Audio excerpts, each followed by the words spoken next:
Hey, salut tout le monde! Alors bienvenue pour ce tutoriel de Material.com qui sera consacré au logiciel Google SketchUp. Donc un logiciel qui va nous permettre de faire de la modélisation 3D, principalement pour ce qui concerne l'architecture, mais vous allez voir qu'on peut faire plein d'autres choses avec ce logiciel que je vais vous montrer donc, dans le tutoriel. Alors on va aborder plusieurs points, donc d'abord l'interface, ensuite on va découvrir les outils, comment sélectionner des objets, comment les créer, comment les transformer. Et donc à travers ce tutoriel, vous allez pouvoir découvrir le logiciel et commencer vos propres créations avec Google SketchUp. Donc voilà ce qu'on va voir à peu près dans ce tutoriel. Alors quand vous ouvrez SketchUp, voilà l'interface que vous avez devant vous. Alors on a une jolie madame ici au milieu qui va pas nous servir à grand chose à part nous représenter l'échelle humaine. Donc c'est juste un plan en 2D avec donc une image d'une personne qui fixe la caméra, donc à chaque fois qu'on la regarde. Donc vous pouvez la laisser, vous pouvez la supprimer. Si vous voulez la supprimer, vous sélectionnez, vous appuyez sur Supr et elle est partie. Donc voilà l'interface de SketchUp quand on l'ouvre. Donc on a la barre d'outils au-dessus avec les outils de sélection, de création de primitives, les outils de transformation et d'autres outils que je vous expliquerai plus tard. Et on a une interface ici en bas qui nous explique ce que fait l'outil actuellement sélectionné, qui nous explique les mesures qu'on est en train de créer quand on fait un cube, un carré, un cercle ou autre. Et on a bien sûr donc la barre classique au-dessus, donc avec la possibilité d'ouvrir des documents, de sélectionner des outils, de faire apparaître des fenêtres, des plugins, etc. Donc l'interface est vraiment pas compliquée, comme je vous disais, c'est très intuitif ce logiciel. On a vraiment très peu d'outils, mais qui vont nous permettre de faire beaucoup de choses, puisque la logique de ce logiciel est assez différente en fait des autres logiciels. D'un côté, ça va être un peu moins souple, puisqu'on va pouvoir gérer moins de points, ça va être plus difficile de travailler, comme je vous disais, sur par exemple un personnage, c'est quasiment impossible, ou en tout cas très difficile de modéliser un personnage complexe sur SketchUp. Par contre, pour tout ce qui est architecture, voire même des vaisseaux ou des objets un peu à forme cubique, ça va être très pratique. Donc ce que je vais commencer par faire, c'est aller dans View, Toolbar et sélectionner ici Large Toolset. Donc je clique sur Large Toolset et vous voyez que j'ai une barre qui s'ouvre ici, donc que je vais accrocher à gauche de mon écran et qui contient un peu plus d'outils que ceux que j'ai par défaut en haut de mon écran. Donc je vais prendre cette barre ici, je vais la glisser ici et je vais la supprimer puisque j'en ai plus besoin vu que j'ai créé cette barre à gauche avec plus d'outils. Alors premièrement, je vais vous montrer comment se déplacer dans la vue 3D puisque c'est ce qu'on va faire la majorité du temps dans un logiciel de modélisation 3D. Donc pour ceci, on a tous les outils ici qui sont à notre disposition. Donc premièrement, on a l'outil pour faire une rotation autour de nos objets, donc le Orbit Tool. Donc une fois qu'il est sélectionné, vous voyez, je clique avec le clic gauche de la souris et vous voyez que je peux faire une rotation autour de mes objets, comme ceci. Ça va me permettre de modifier ma vue pour les voir de haut, de profil, de face, d'en dessous, etc. Et de tourner autour de mes objets. Ensuite, on a donc la main qui nous permet de faire un pan. Donc là, vous voyez que ça me permet d'éloigner mes objets vers la droite ou vers la gauche, vers le haut ou vers le bas, etc. Ensuite, on a donc le zoom, donc classique. Donc toujours avec le clic gauche de la souris, ça me permet de zoomer sur mes objets. Voilà, donc en allant vers le haut ou vers le bas, si on va vers la droite ou vers la gauche, vous voyez que ça ne change pas grand chose. Ensuite, on a cet outil, donc ça en fait, ça va recadrer nos objets. Donc si jamais on est un peu perdu, voilà, on a nos objets qui sont sortis de l'écran, on ne sait pas où ils sont, on les a perdus. On appuie sur ce bouton et hop, instantanément, la vue se recadre autour de nos objets. Et ensuite, on a deux petites options ici qui sont bien pratiques. Donc je vais faire un petit zoom arrière pour vous montrer. Alors ça va nous permettre en fait de revenir à nos vues précédentes. Donc là, si je reviens, vous voyez, là je suis à la vue à laquelle j'étais avant, et là je suis à la vue quand j'avais fait un frame sur mes objets. Donc là, si je prends mon Orbit Tool et que je tourne ici autour de mes objets, que je me dis, ah, j'aimerais bien revenir aux vues que j'avais précédemment, je clique ici, et là, ça me permet d'avoir un historique des vues que j'avais de mes objets. Alors, toutes ces manipulations, on peut les faire aussi avec des raccourcis clavier, donc qui vont nous permettre d'aller beaucoup plus rapidement dans la navigation dans SketchUp. Donc le premier raccourci, en fait, c'est le bouton du milieu de la souris. Donc moi j'utilise une tablette graphique, donc j'ai assigné un de mes boutons au clic du milieu. Sinon, si vous avez une souris, donc vous avez juste à cliquer avec la molette de votre souris. Et ça va nous permettre donc de faire une rotation autour de nos objets. Donc je fais juste un clic du milieu et je tourne autour de mes objets. Ensuite, pour faire un pan, on va faire la même chose, un clic du milieu, sauf que cette fois on va appuyer sur la touche Shift. Donc j'appuie sur Shift, je fais un clic du milieu et là j'ai le pan qui apparaît. Donc on a déjà deux des opérations les plus utilisées dans la navigation d'une vue 3D, et maintenant il y a le zoom. Donc le zoom, on va l'activer en appuyant sur la touche Z, donc qui va activer la loupe, et là voilà, ça va me permettre de faire un zoom. Pour revenir à une rotation autour de mes objets, je peux faire un clic du milieu avec ma souris et ça va alterner, vous voyez, entre les deux outils. Donc là j'ai toujours ma loupe qui est activée, donc je peux faire des zooms, mais si je fais un clic du milieu ou shift clic, je peux toujours faire un pan ou une rotation autour de mes objets. Si je veux revenir à mon curseur de sélection, j'appuie tout simplement sur la barre d'espace et vous voyez que ça me ramène à mon curseur de sélection. Donc c'est vraiment voilà, ces trois raccourcis qu'on va utiliser pour dézoomer, pour zoomer. Donc là j'appuie sur Z. Là je reviens en mode sélection. Je fais une rotation autour de mes objets, un pan, comme ceci. J'appuie sur Z, je zoome.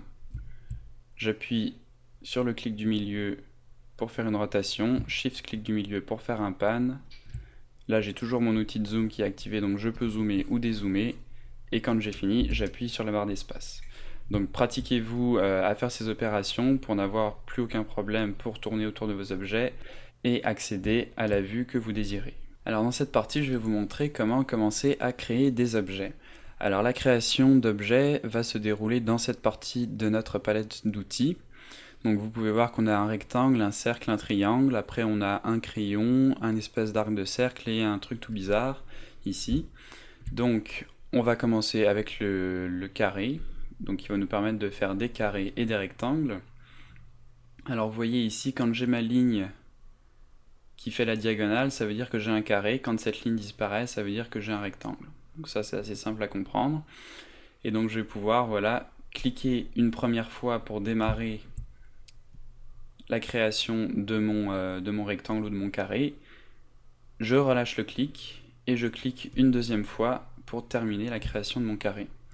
Donc si vous maintenez le clic, ça marche aussi.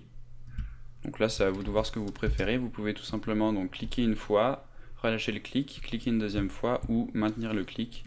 Ça fait la même chose. Donc là, je vais revenir en arrière. Avec les autres, c'est la même chose. Donc là, je clique une fois, je clique une deuxième fois ou je clique et je relâche. Pareil avec le triangle.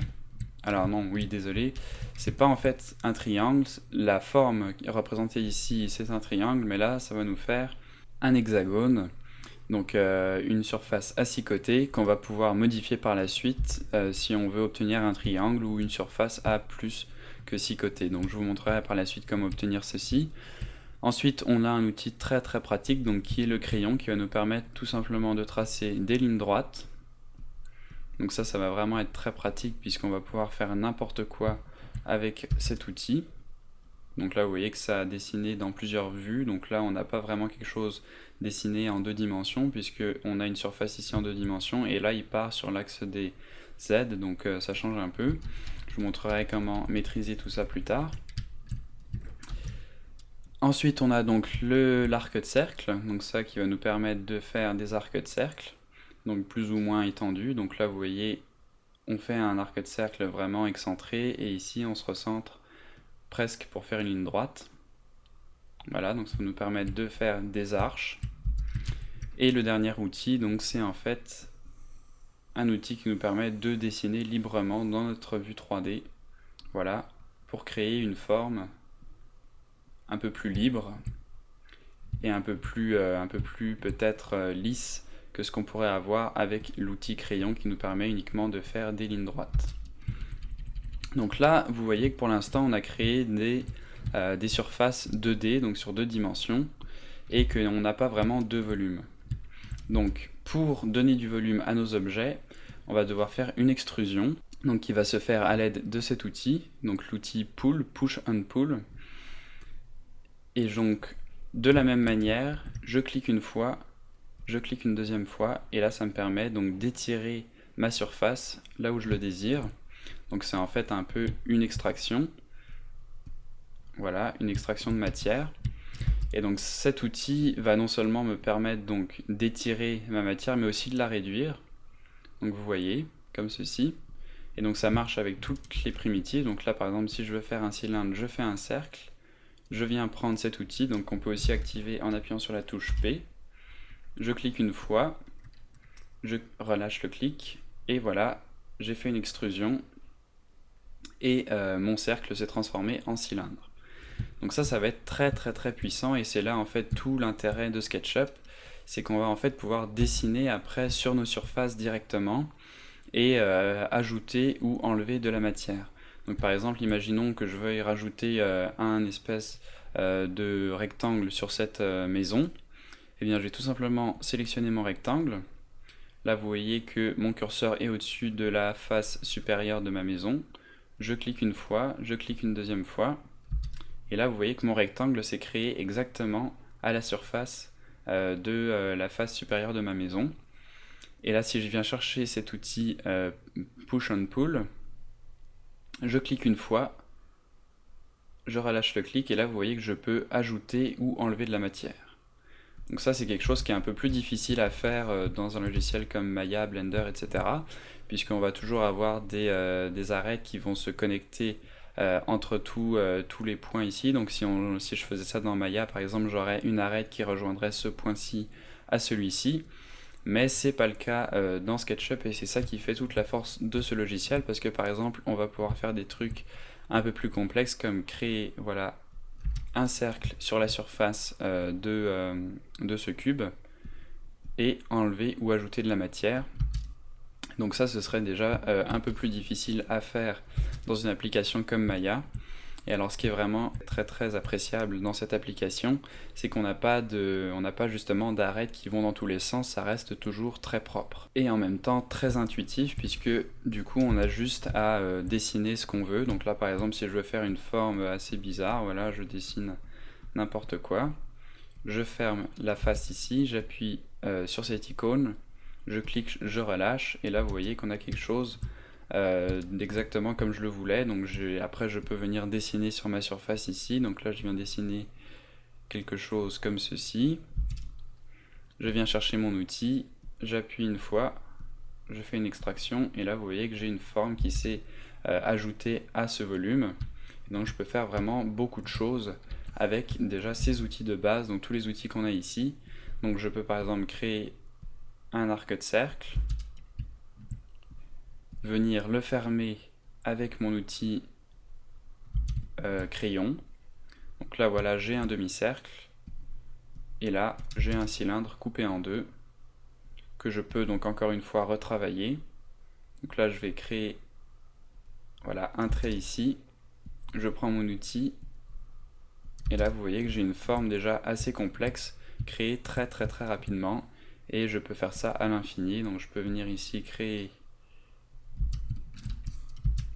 une forme comme ça, et donc vous voyez pourquoi ce logiciel est principalement axé sur l'architecture, puisqu'on va pouvoir faire très facilement des bâtiments de toutes formes, leur ajouter de la matière, leur enlever de la matière, faire des ajustements très rapidement, voilà, tout simplement comme ça.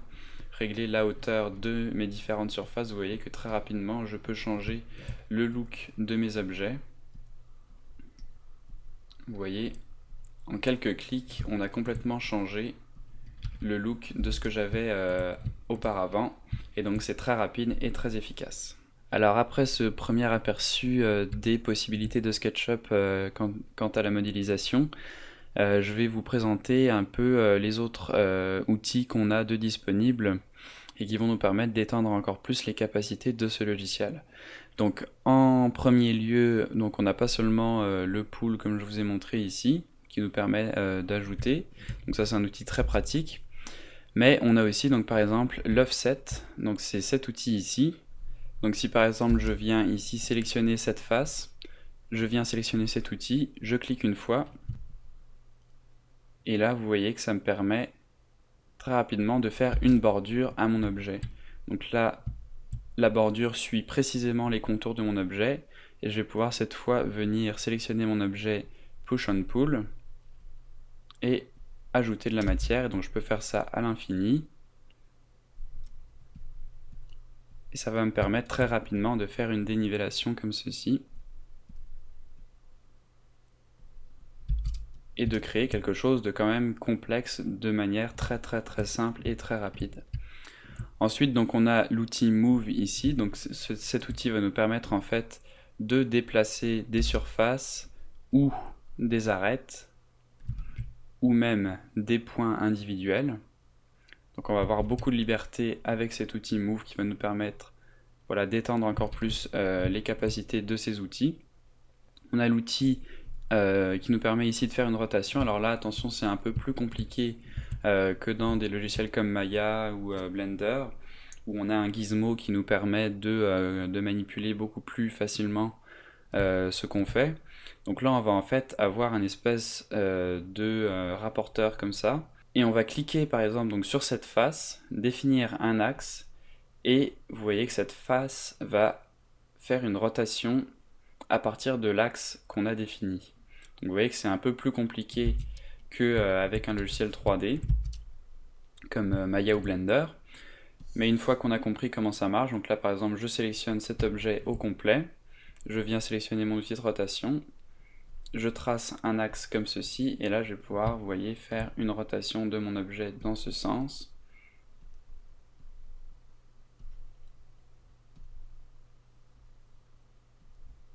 Et on va vraiment pouvoir bouger notre objet dans tous les sens. Donc voilà pour l'outil de rotation. Maintenant on a l'outil Scale. Donc je vais resélectionner mon objet. Donc l'outil Scale ici va nous permettre de redimensionner notre objet. Donc de manière voilà égale en prenant un coin ici. Donc là je prends un coin, ça va le redimensionner de manière égale. Ou alors je peux par exemple l'aplatir comme ceci sur l'axe Y, ou l'aplatir sur l'axe des Z, l'axe des X pardon, ou sur l'axe des Z comme ceci. Et donc ça va me donner beaucoup de liberté. Donc sur mes objets, par exemple si je viens ici sur ce bâtiment, je peux le sélectionner, voilà, sélectionner mon outil Scale et réduire ou agrandir sa hauteur par exemple. Voilà. Donc voilà pour les outils qu'on a ici, et on a un dernier outil très pratique qui est un peu plus compliqué à comprendre, donc je vais vous montrer avec un exemple assez simple. Donc je vais créer tout simplement un cube, donc j'appuie sur P, je clique une fois, je clique une deuxième fois, et là je vais créer tout simplement un chemin comme ceci. Et là je vais venir sélectionner cet outil, je clique sur la face de ce cube, je vais glisser mon outil sur le chemin, et là vous voyez que la face de mon cube que j'ai sélectionné suit le chemin. Je clique une deuxième fois pour aller jusqu'au bout, et là vous voyez que j'ai très rapidement donc créé, à partir de la face de mon cube ici, une géométrie complexe. Donc ça on peut le faire avec vraiment tout ce qu'on veut. Donc je peux par exemple créer une géométrie un peu plus complexe encore. Donc là je vais venir ici, je vais recréer un rectangle comme ceci. Je vais sélectionner un nouvel outil donc, que je ne vous ai pas encore présenté, qui est la gomme, qui va tout simplement me permettre d'effacer voilà, des arêtes ou des faces. Donc là voilà, j'ai créé quelque chose d'un peu plus complexe. Voilà, je vais faire une petite rotation. Alors, il faut que je sélectionne tout mon objet. Je refais ma rotation, comme ceci. Là, je vais créer un chemin. Donc la même chose.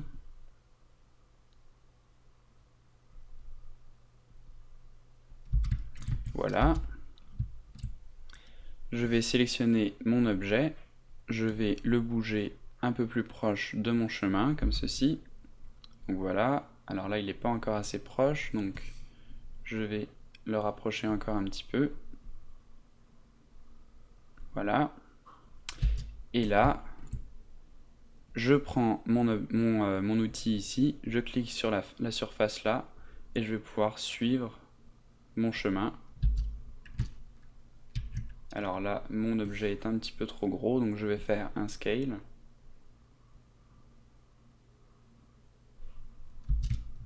Voilà.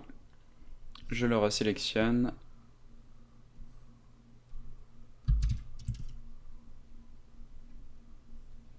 Et je vais réexécuter donc cette action. Alors là, il est encore un petit peu trop gros. Je vais tout simplement le réduire un petit peu. Donc vous voyez, par la même occasion, comme c'est très rapide, pour changer voilà, la géométrie de notre surface. Et donc là, cette fois-ci, ça devrait marcher. Je suis mon chemin, je clique une dernière fois, et là vous voyez, on a fait un bâtiment avec une entrée ici au milieu, donc un peu comme un labyrinthe. Et donc j'aurais pu continuer ça plus loin, mais je ne vais pas le faire puisque vous voyez donc à peu près toutes les possibilités qu'on a avec ces outils. Donc je vais vous laisser expérimenter avec tout ça, vous amuser, parce que vous voyez qu'il y a vraiment beaucoup de possibilités avec juste ces quelques outils. Donc c'est une autre façon de penser si vous êtes plus habitué à Blender ou Maya. C'est sûr, c'est pas la même chose, mais ça ouvre vraiment beaucoup de possibilités. Donc je vais vous laisser expérimenter avec tout ça. Alors dans cette partie, je vais vous montrer les outils qui font le bonheur des architectes, puisque c'est ça aussi la visée principale de SketchUp. Donc vous allez voir avec la petite barre en bas ici qu'on a, que je vous ai présenté au début, on va pouvoir faire des bâtiments très précis. Donc par exemple si vous êtes dans l'architecture, ça va vous être très utile. Donc là je vais cliquer sur mon outil rectangle, je vais cliquer une fois, je relâche le clic, et donc là vous voyez en bas de mon écran que j'ai les dimensions de mon bâtiment qui apparaissent. Donc là il est un petit peu grand, puisqu'il fait quand même 2873 mètres par presque 4000 mètres, donc c'est énorme. Vous allez voir qu'on va pouvoir changer ça par la suite. Et je peux même, dès lors, entrer les valeurs que je veux. Donc je peux par exemple, euh, tout simplement en appuyant sur mon clavier numérique, j'appuie sur la touche 2. Donc là vous voyez que mes valeurs se sont remplacées par un 2. Je vais entrer l'unité dans laquelle je veux valider cette valeur. Donc là je vais mettre 2 mètres. Je vais appuyer sur point virgule et je vais mettre par exemple 5 mètres. J'appuie sur entrée. Donc là on ne voit plus rien, c'est normal puisque le zoom est beaucoup trop éloigné de mon bâtiment. Donc là je vais cliquer sur la loupe qui va me recentrer mon objet. Je vais faire un petit zoom arrière. Et donc là vous voyez qu'on a fait un rectangle qui fait 2 mètres de largeur et 5 mètres de long précisément. Donc comment on peut savoir ça? Alors il y a plusieurs moyens de mesurer un objet, une arête ou quoi que ce soit dans SketchUp. Donc le premier moyen c'est avec le mètre tout simplement, donc cet outil, je clique dessus. Donc vous voyez qu'il va automatiquement se fixer sur un point, donc là je clique une fois, je clique une deuxième fois, et là vous voyez qu'il m'a affiché en bas la longueur de cette arête, donc qui est effectivement de 5 mètres comme je l'avais créé au début. Donc je peux faire la même chose avec ce côté, et là vous voyez que la longueur est de 2 mètres. Donc c'est bien ce qu'on avait défini dès le début. Et le deuxième moyen, donc c'est tout simplement de faire un clic droit sur notre composant. Donc là je fais un clic droit par exemple sur la face de mon rectangle, je fais un clic sur Entity Info, et là vous allez voir qu'il me dit que la surface de mon plan ici est de 10 mètres carrés, donc, qui est donc bien égal à 2 mètres par 5 mètres. Donc si vous voulez voir par contre la longueur d'une edge et non pas d'une face, vous sélectionnez l'edge, vous faites un clic droit, la même chose, et là vous voyez qu'il nous dit bien qu'on a un edge de 5 mètres. Donc c'est exactement ce qu'on avait. Et donc ça va être très pratique puisqu'on va pouvoir entrer ces mesures avec tous nos outils. Donc là par exemple je viens ici, je clique une fois, là vous voyez que la distance apparaît en bas, et donc si je sais que ma maison va par exemple faire 3 mètres de haut, j'appuie sur 3, j'entre la mesure, donc 3 mètres, j'appuie sur entrée, et là automatiquement notre maison fait 3 mètres de haut, donc ce qu'on peut vérifier encore une fois en affichant les informations de l'arête. Donc ça va être très pratique puisque donc comme je vous disais, les gens qui font de l'architecture, ils vont pouvoir être très précis dans ce qu'ils font et utiliser des mesures comme ceci. Ensuite, on a cet outil qui est presque la même chose que le mètre, qui va tout simplement faire la même chose, sauf que cette fois-ci, je vais pouvoir afficher la mesure sur le côté. Donc ça, c'est si vous voulez quelque chose de plus visuel. Voilà, si vous voulez par exemple faire une présentation de vos modèles 3D à quelqu'un et vous voulez avoir une idée de la taille de chacune des arêtes, et bien vous avez juste à utiliser cet outil et vous pouvez avoir les côtes des arêtes directement intégrées dans la vue 3D. Donc ça peut aussi être quelque chose de très pratique. Ensuite, je vais vous parler donc de toutes les options qui vont nous faciliter la vie pour créer des nouvelles formes dans SketchUp. Donc toutes ces options, ça va par exemple être la détection automatique du point milieu entre deux points. Donc là, vous voyez, si je glisse mon curseur le long de l'arête, il va automatiquement me détecter le milieu. Donc j'ai juste à cliquer une fois, et là, vous voyez, il va créer une ligne qui va être perpendiculaire à celle-ci. Donc après, par exemple, je peux venir avec mon Move Tool. Et là, vous voyez qu'on a la même chose. On a des aides, en fait, comme ça, qui vont nous permettre d'être très précis. Donc là, parce que vous voyez, si je clique et que je bouge cette arête, elle va se déplacer de manière orthogonale. Donc elle va suivre, en fait, l'axe Y. Et donc, vous voyez que j'ai maintenu ce mouvement sur l'axe Y. Et donc si je viens ici faire un clic droit sur Entity Info, je vais avoir exactement la même longueur sur cette arête, donc 1,91 m, que sur celle-ci. Donc ça me permet vraiment d'être très précis. Si je viens ici et que je fais la même chose dans l'autre sens, vous allez voir que ça va automatiquement faire la même chose. Donc là, c'est sur l'axe des Z cette fois-ci. Et là maintenant, si je veux restreindre ma sélection pour qu'elle s'arrête pile sur le sol, eh bien je vais tout simplement venir chercher un point ici qui est sur le sol, donc je viens le chercher, donc je positionne mon Move Tool sur ce point, et là quand je vais revenir ici, vous allez voir par magie, vous voyez le point est maintenant surligné en noir, il y a un petit point noir qui vient de se mettre, et là ça me dit From Point, et donc ça veut dire qu'il est parfaitement aligné avec ce point, et la ligne bleue me dit qu'il est parfaitement restreint sur l'axe Z. Donc là, si je relâche, vous pouvez voir que on a quelque chose de parfaitement droit ici, parfaitement plat, et notre arête a parfaitement bougé donc sur l'axe des Z également. Donc toutes ces petites indications vont nous être très très pratiques parce que ça va nous permettre vraiment d'être précis. Donc là par exemple, je peux rediviser ma surface en deux, je peux augmenter cette partie, et là vous voyez qu'il part dans cette direction. Donc là moi je veux restreindre cette arête pour qu'elle soit sur le sol, donc là je vais refaire la même technique, je sélectionne mon arête, je la descends sur l'axe des Z, ensuite je vais chercher un point ici, et là il se snap automatiquement, il y a un magnétisme qui s'installe et qui contraint cette arête sur le plan du sol. Donc là aussi, vous allez voir souvent que quand vous faites des modèles dans SketchUp, vous allez avoir des arêtes en trop qui se créent ici. Et donc je vais pouvoir venir les effacer avec ma gomme. pour avoir quelque chose de propre. Pareil ici. Alors oui, non, des fois il faut faire attention, puisque là ici j'ai un changement de surface, puisque cette surface va dans cette direction, et la surface ici va dans une autre direction. Donc si je supprime cette arête, il ne va plus pouvoir faire le lien entre les deux surfaces, et donc il va tout simplement supprimer la surface.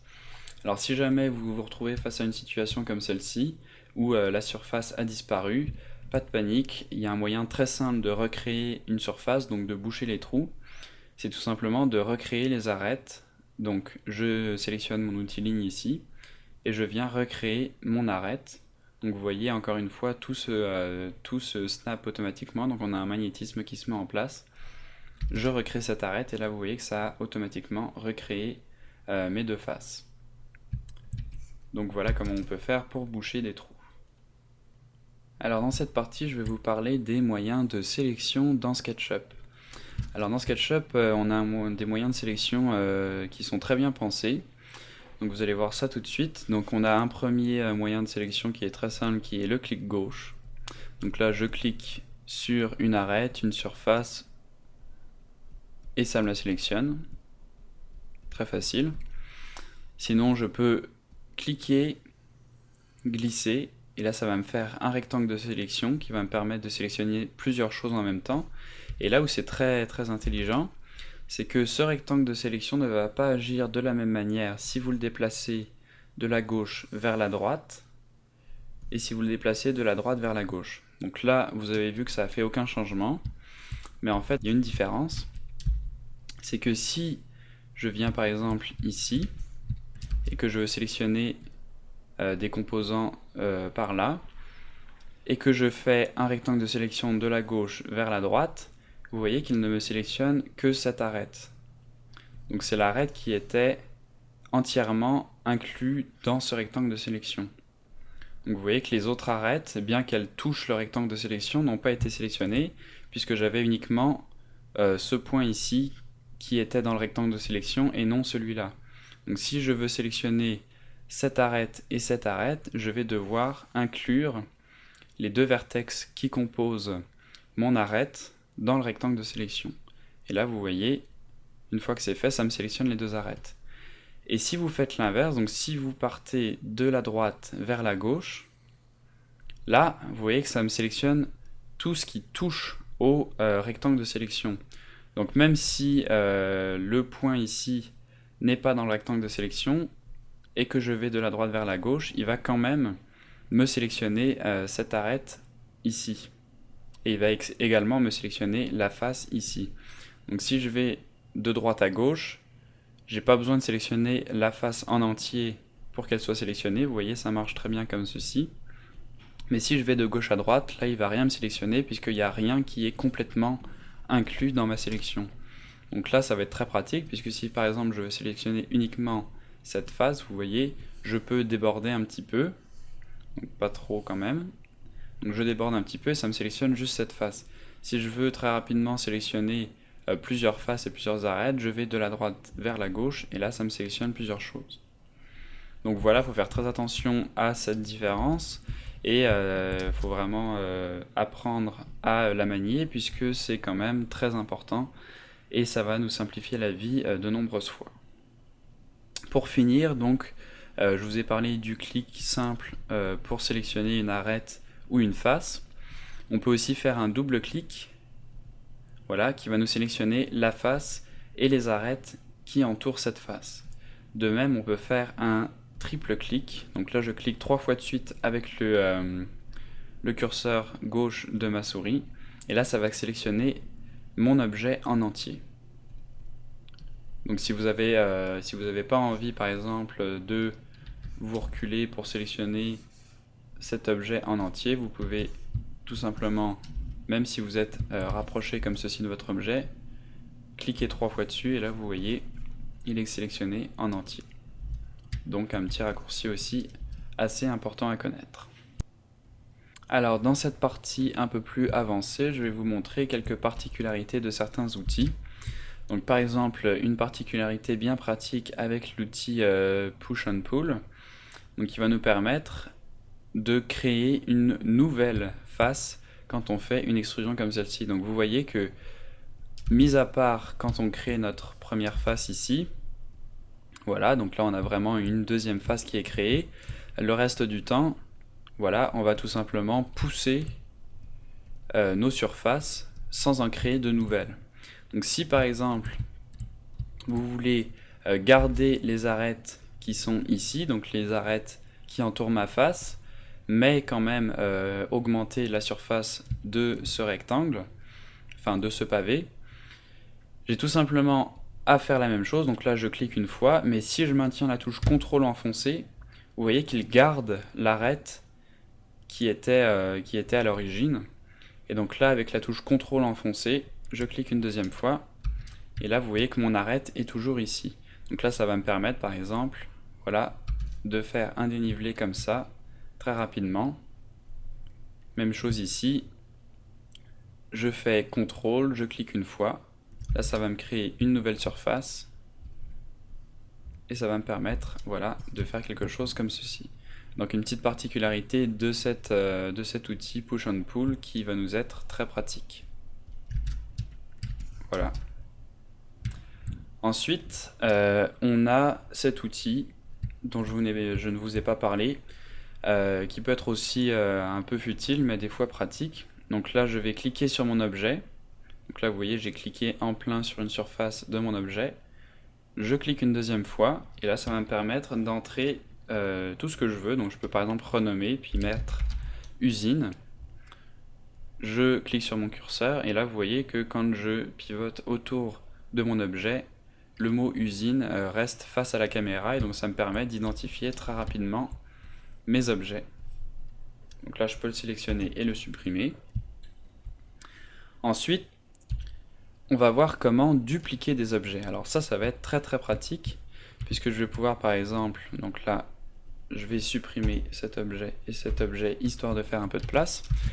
Donc je vais créer par exemple un objet de base, voilà, que je vais vouloir dupliquer, donc pour faire une chaîne de maisons par exemple.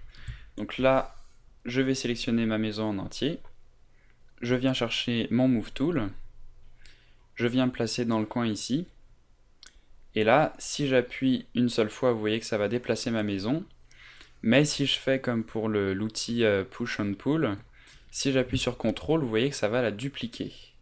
Et donc là j'ai une deuxième maison qui vient se créer à côté de la première. Voilà, donc là je peux faire ça à l'infini, donc j'en crée une troisième.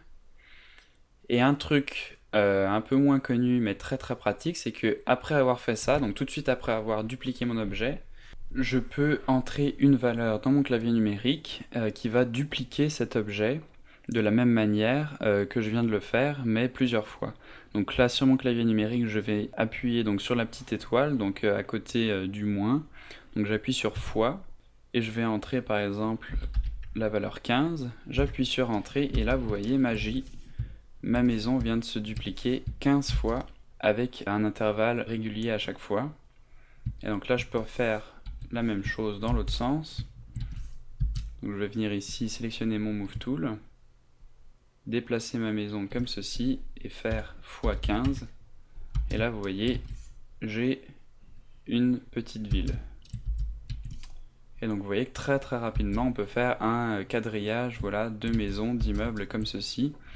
Donc si vous modélisez quelques immeubles différents, vous pouvez très rapidement constituer une ville en les dupliquant de cette manière. Donc voilà pour cette astuce assez intéressante.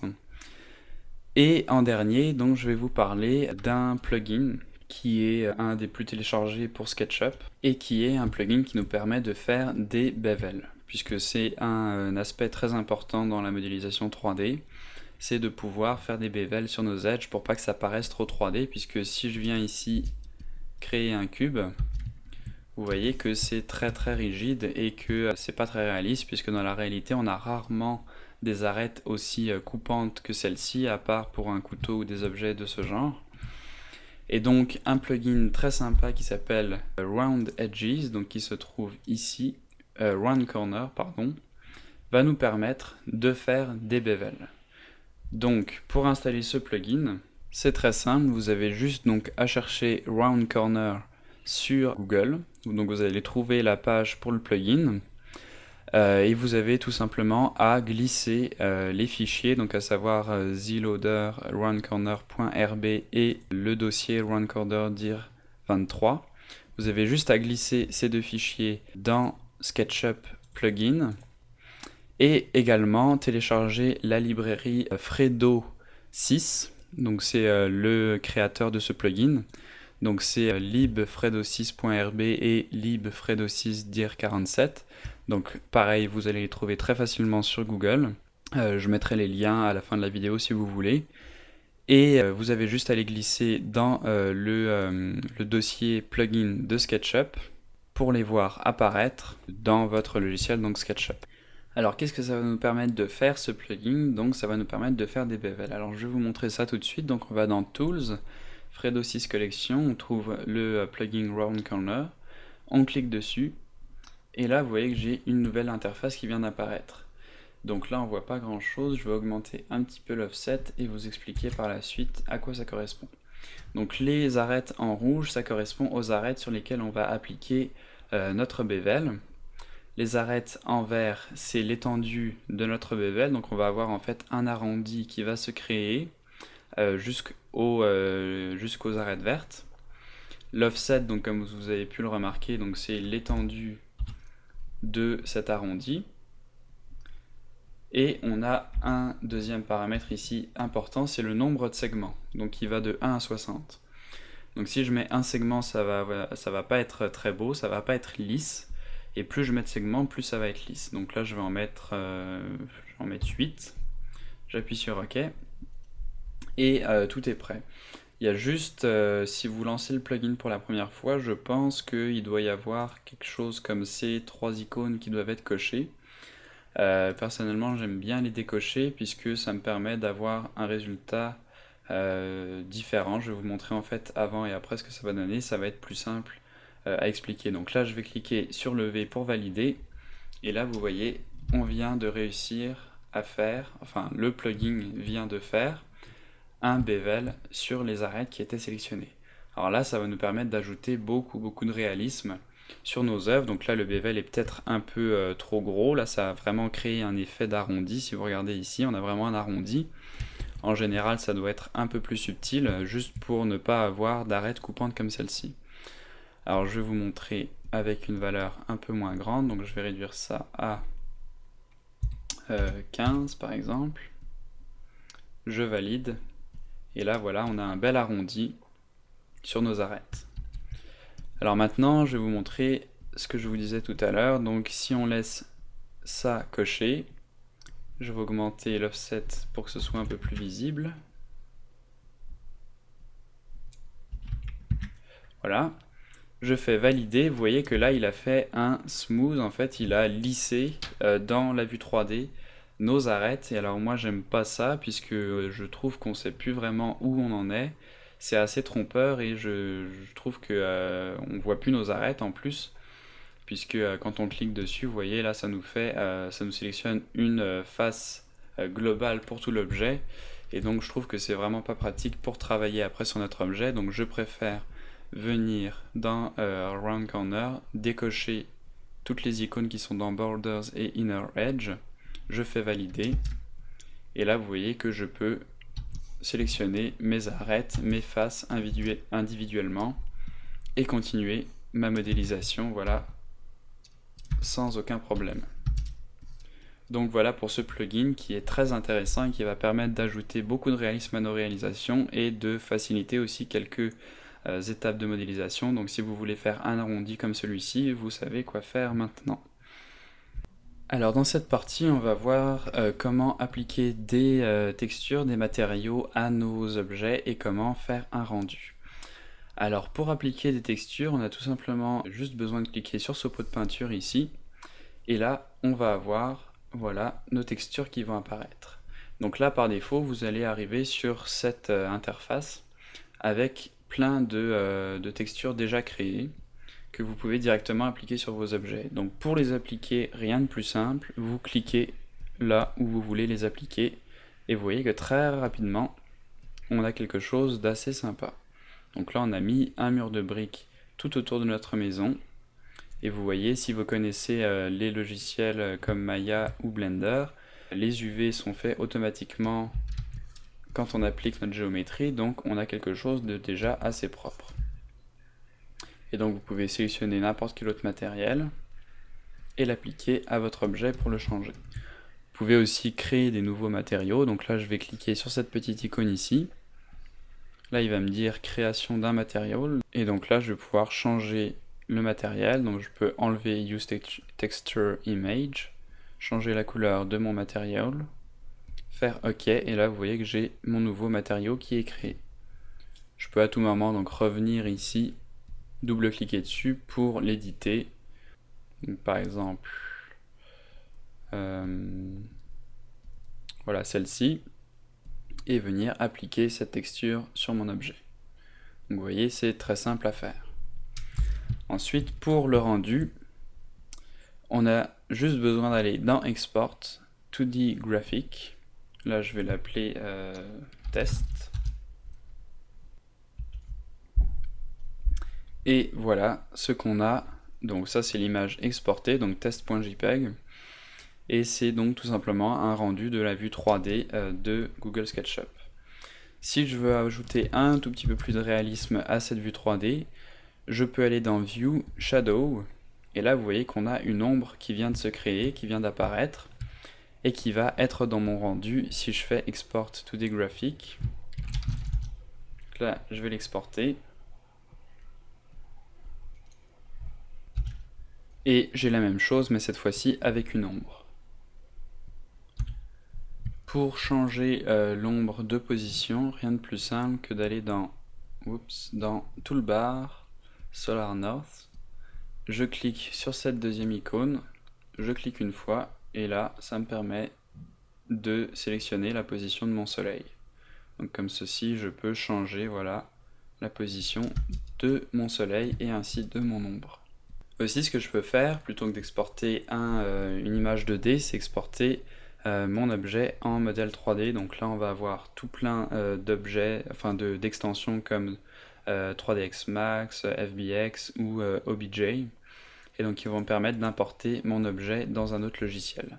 Avec plus ou moins de bons résultats, ça dépend de la topologie de votre mesh. Si c'est des fois il peut y avoir des erreurs ou des trucs pas très beaux qui s'exportent mal en fait. Donc le résultat n'est pas toujours garanti. Et donc voilà pour ce tutoriel, j'espère que ça vous a donné les bases pour partir du bon pied et pour commencer à réaliser vos créations sur Google SketchUp. Donc on se voit pour un prochain tutoriel et à la prochaine, bye bye.